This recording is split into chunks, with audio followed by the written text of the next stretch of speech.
салом бинандагони азиз, ба барномаи ахбори озодӣ хуш омадед. хабарҳои охирини Тоҷикистону ҷаҳонро аз студияи марказии радиои озодӣ тақдими шумо мекунем. Шалои Гулхоҷа ҳастам ва нахуст таваҷҷӯҳ намоед ба сархати мавзӯи барномаи имрӯз 7 сентябр. оё навбатпоии муҳоҷирони тоҷик барои бозгашт ба ватан баъди муддате ба талоши дубораи сафари онҳо ба Русия намеанҷомад? соҳибкорону ширкатҳо дар Тоҷикистон аз сарбории андоз шикоят мекунанд, вале коршиносон сабабҳои дигари нокомии тиҷоратҳоро пеш меоранд. танҳо як чизро баҳона мекунанд ки сарбории андоз, вале хуб дар асл сабабҳои дигар вуҷуд дорад, мавҷуд аст. ва дар шаҳри Кӯлоб духтарон қолабшиканӣ кардаву узви дастаи футболӣ равшан шуданд. хонаводам иҷозат медиҳанд. розӣ ҳастанд ки ман дар ҳамин футбол ба варзиши футбол машғул шавам. имрӯз тибқи нақшаи қаблан ҳамоҳангшудаи мақомоти тоҷику рус 4 ҳавопаймои ширкати Somon Air мусофиронро аз Русия ба Тоҷикистон хоҳад бурд. дар давоми рӯз 2 парвоз аз Москав ва 1 парвози аз Сургуту Қазон ба Душанбе сурат мегирад.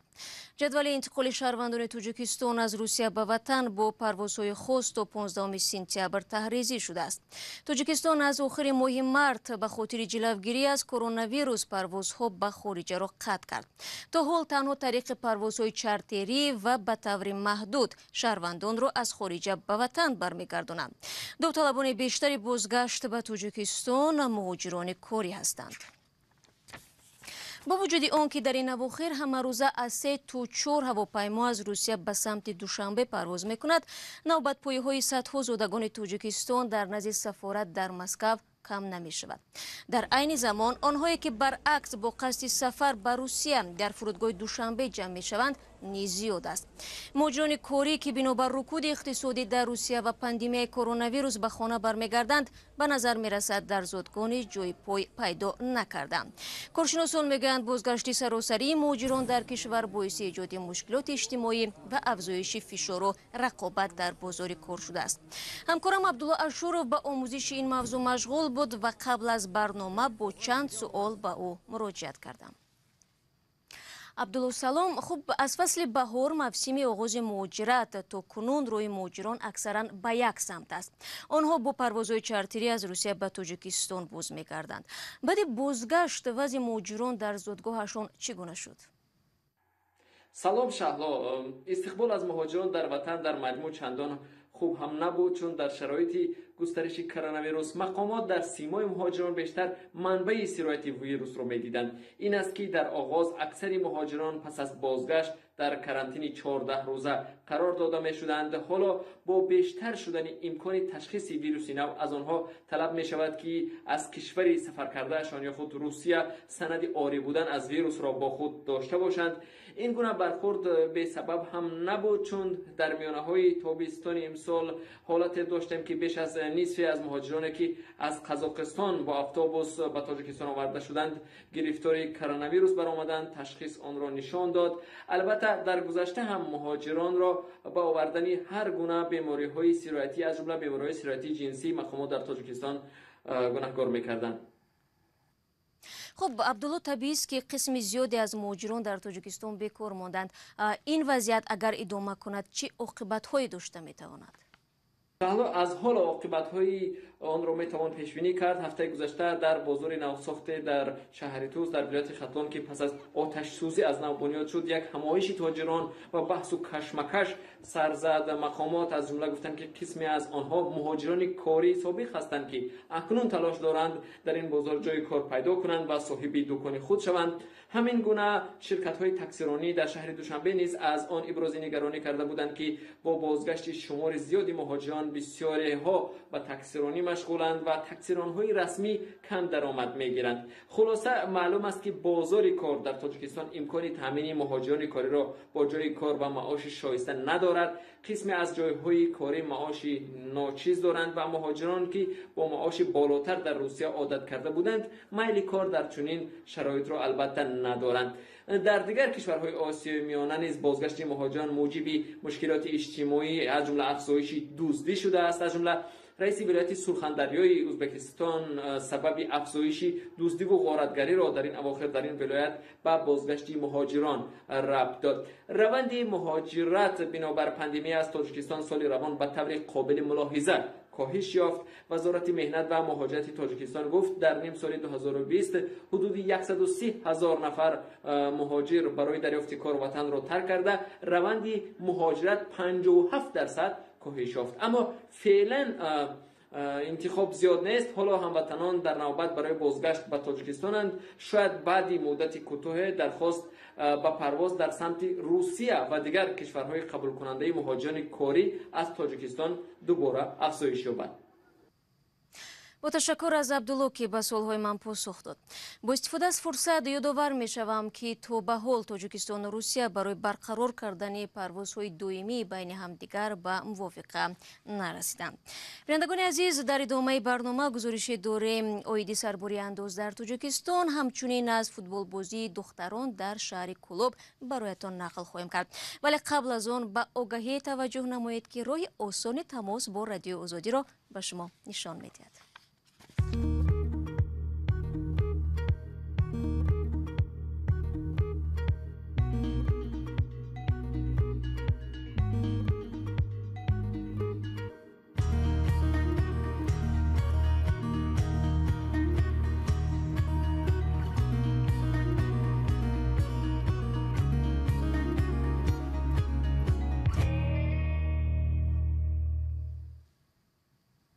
شما برنامه خبری رادیو آزادی را تماشا دارید. وزارت امور خارجه آمریکا به شهروندان این کشور هشدار داده است که به سبب احتمال سرایت کرونا ویروس نو به تاجیکستان سفر نکنند و عین زمان بنابر احتمال خطر تروریسم احتیاطکار باشند.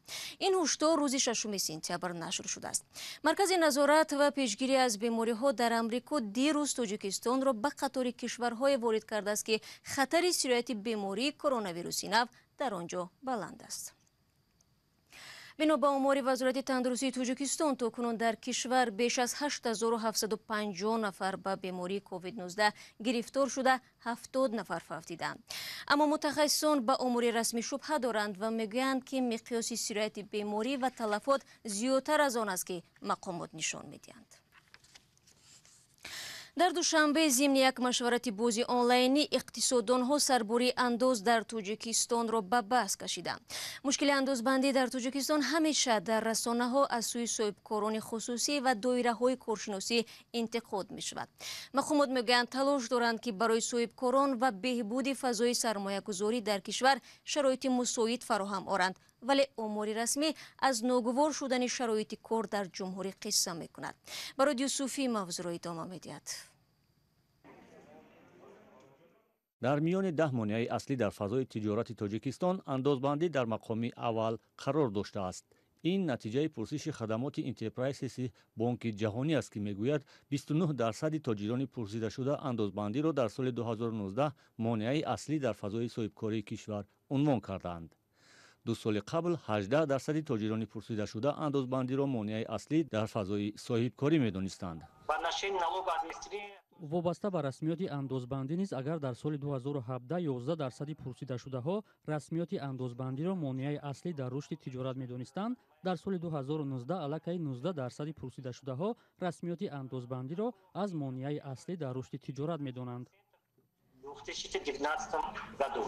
اندازبندی بیشتر با پیشبرد تجارت کارخانه‌های خرد نیز مانع اصلی دانسته می‌شود. کارخانه‌های بزرگ رسمیات اندازبندی را در میان مانع‌های اصلی در مقام اول می‌دانند.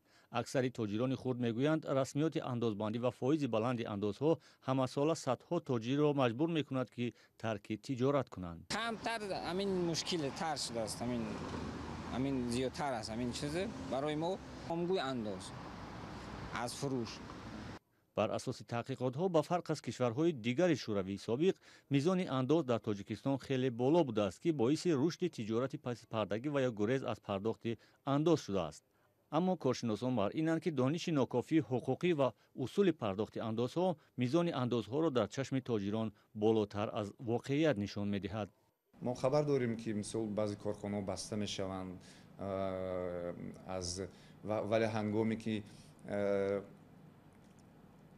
пайгир мешавем ки савол мекунанд танҳо як чизро баҳона мекунанд ки сарбори андоз вале хуб дар асл сабабҳои дигар вуҷуд дорад мавҷуд аст ки корхонаҳои тиҷоратӣ ё бахши хусусӣ ё ширкатҳои тиҷоратӣ тавр яъне ки равиши бароҳ мондани тиҷоратро хуб ба як нафъи дигар доранд ки шояд аз уҳдаи кор набаромадан.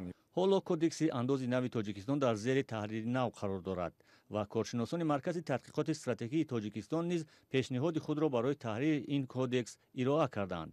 аммо ин дар ҳолест ки тибқи омори расмӣ дар 6 моҳи соли ҷорӣ бештар аз 13 000 соҳибкорони хурду миёна тиҷорати худро канор гузоштаанд ки аксари онҳо андозбандиро иллати қатъи корашон медонанд. салом, агар хату хабар мехоҳед мо дорем. навиди бомдодӣ, сархати хабарҳо, ахбори тоҷикистон ва ҷаҳон, гузоришҳо ва таҳлилҳо. чӣ мегузарад ва чаро? донистан фаҳмидан аст. замима ё апи моро бигиред.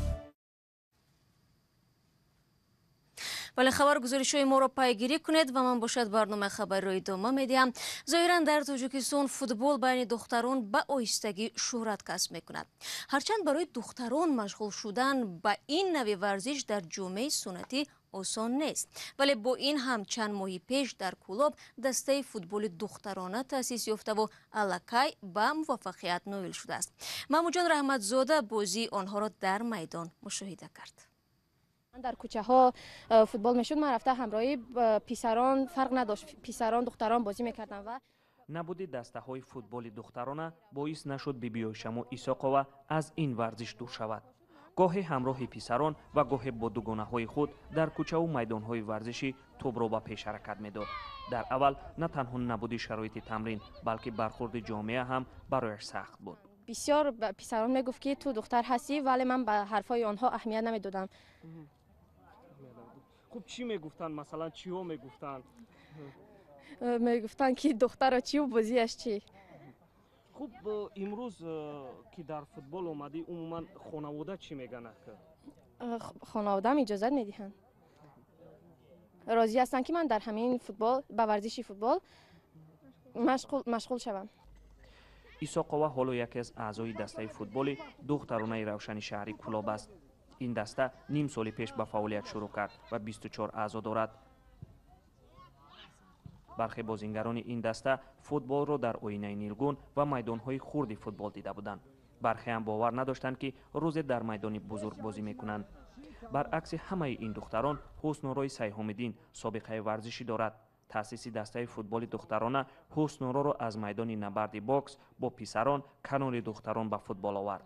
бо ҳамроҳи писарон тамрин мекардам. хеле бо мақсад вақте ки ман якум боре ки омадам дар ин намуди футбол иштирок кардам, мақсад хеле мушкил буд, барои ки бонувоне ки мо дар инҷа тамрин мекардам хеле мақсад мафкурашон, мақсад бозӣ накардан, якум бор ки дар полияи футбол баромад кардан хеле мушкилӣ буд. не ки ман ҳаракат кардам, иншоалло ба амри худо то имсол аз худ кардам. хеле мақсад бонувон ҳастанд инҷа духтарои ҳастанд ки хеле аллакайт аз соли 2019 тамрин кардан, хеле пештар хубтар шуда истодааст.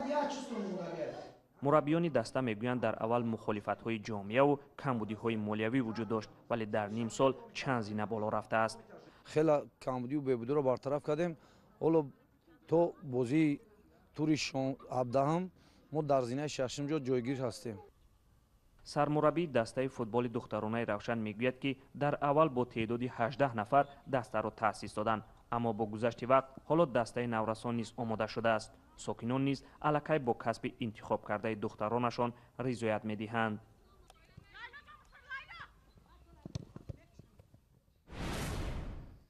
ва ширкати Брешнои Афғонистон мегӯяд Тоҷикистон эълони омодагӣ кардааст ки содироти барқи худро ба Афғонистон дубора оғоз намояд. тафсилоти хабарро шумо метавонед дар вебсайти Радиои Озодӣ пайдо кунед. 15 дақиқа ки дар ихтиёр доштем ба поён мерасад. тавре гуфтам ахбори аз ин бештарро дар сомонаи Радиои Озодӣ www.ozodi.org бихонед. наврҳои рӯз дар саҳифаи Озодӣ видео канали махсуси мо дар YouTube гузошта мешавад. ёдатон наравад, фардо субҳи барвақт шумо азизонро ман дар навиди бомдодӣ бо хабарҳои наву тоза мунтазир хоҳам монд. то он дам худро эҳтиёт кунед.